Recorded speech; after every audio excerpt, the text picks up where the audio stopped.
आज के दौर में हर इंसान अपनी इच्छाओं को पूरी करने के लिए मारा मारा फिर रहा है। फिर वो परेशान भी है। इच्छा पूरी हो जाती है तो इच्छाएं बढ़ जाती हैं। इच्छाएं पूरी नहीं होती तो मन में आ जाता है डिप्रेशन और स्ट्रेस। क्योंकि एक रेस सी लगी हुई है कि एक उम्र को पहुंचने से पहले हमें एक जगह तक पहुंचना बहुत जरूरी है। पर क्या आपने कभी ये सोचा है कि क्या हो अगर आप बूढ़े हो जाएं, सब कुछ धरा का धरा रह जाए, अब क्या करें? सोच के भी दिल में घबराहट आ जाती है कि अगर ऐसा हुआ तो क्या होगा। महाभारत के चैप्टर 3 में आपका स्वागत है। जैसा कि मैंने बताया था कि महाभारत बस किसी एक किरदार की कहानी ना होकर बहुत सारे किरदारों की कहानी है और सारी कहानियां मिलकर एक समुद्र, एक कुरुक्षेत्र तक पहुंचती है। आज हम बात करेंगे ऐसी ही एक कहानी की, जो कहानी है चंद्रवंश के सम्राट ययाति की। जैसा कि आप लोग जानते हैं कि भगवान शिव और माता पार्वती की एक बेटी भी थी। उनका नाम था अशोक सुंदरी। उनकी बात मैं इसलिए कर रहा हूं क्योंकि वो भी जुड़ी है चंद्रवंश से ही। उनकी शादी हुई चंद्रवंश के सम्राट नहुषा के साथ। नहुषा और अशोक सुंदरी के 2 पुत्र हुए, यति और ययाति। ये कहानी है उस समय की जब चंद्रवंश के राजा थे ययाति और वहीं राक्षसों के राजा थे वृषपर्व, जिनकी बेटी थी शर्मिष्ठा। राक्षसों के गुरु भी वही थे, गुरु शुक्राचार्य, और उनकी बेटी थी देवयानी।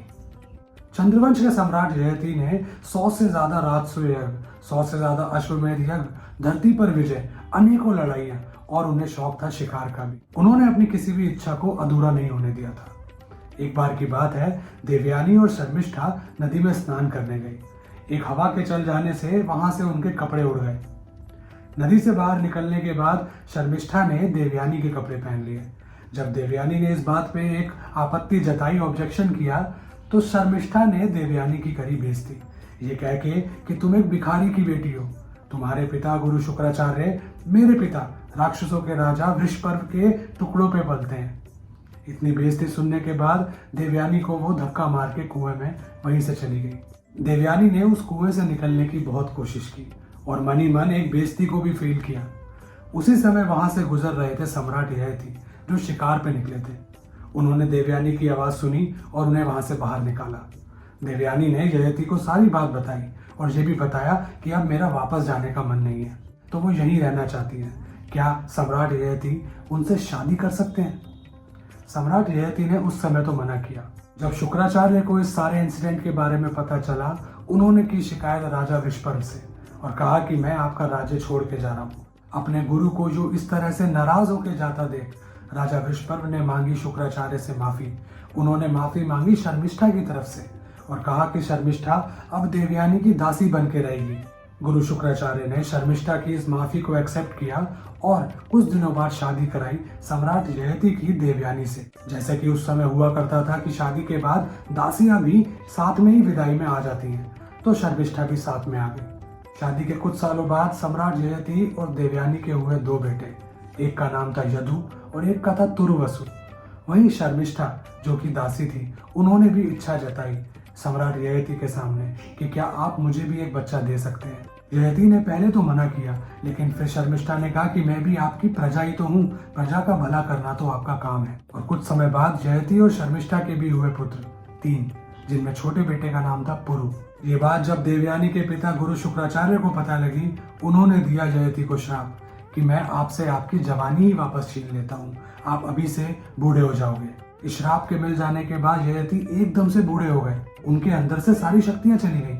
अब उन्हें लगा कि अब तो जीवन में कुछ भी नहीं बचा। उन्होंने शुक्राचार्य को बताई सारी बात कि मैंने क्यों शर्मिष्ठा के साथ ये पुत्र पैदा किए। जब गुरु शुक्राचार्य को सारी बात पता लगी, उन्होंने ययाति से कहा कि तुम्हारा श्राप पलटा जा सकता है अगर तुम अपने किसी भी बेटे से उनकी जवानी एक्सचेंज कर लो, यानी कि तुम अपनी उम्र उन्हें दे दो और उनकी उम्र खुद ले लो, और ये वो खुद अपनी इच्छा से करे तभी। सम्राट ययाति, जिनकी बहुत सारी इच्छाएं पूरी हो चुकी थी, भोग और विलासिता यानी कि लग्जूरियस लाइफ जीना उनका सपना रहा है, अब वो उससे दूर हो चुके थे। वो हो चुके थे एकदम से बूढ़े। उनके 4 बच्चों ने कर दिया उन्हें साफ मना कि हम बुढ़ापे को नहीं झेल पाएंगे इस उम्र में। ये 4 बच्चों से ना सुनने के बाद ययाति का दिल छोटा हो चुका था। उन्हें लगा बुढ़ापा शायद ऐसी ही चीज है। उन्होंने पूछा अपने सबसे छोटे बेटे पुरु से, क्या तुम अपनी जवानी मुझे देके मेरा बुढ़ापा अपनाना चाहोगे?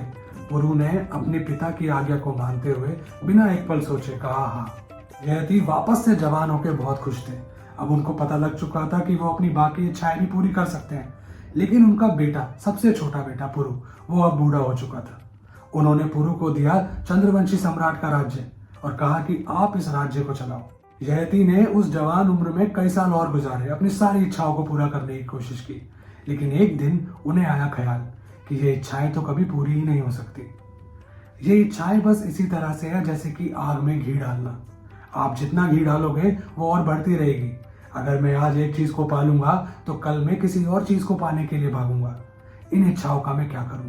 उन्हें जब इच्छा और शांति के बीच का सफर समझ आया, वो वापस पहुंचे पुरु के पास और कहा कि मुझे मेरा बुढ़ापा वापस दे दो, अपनी जवानी वापस लो।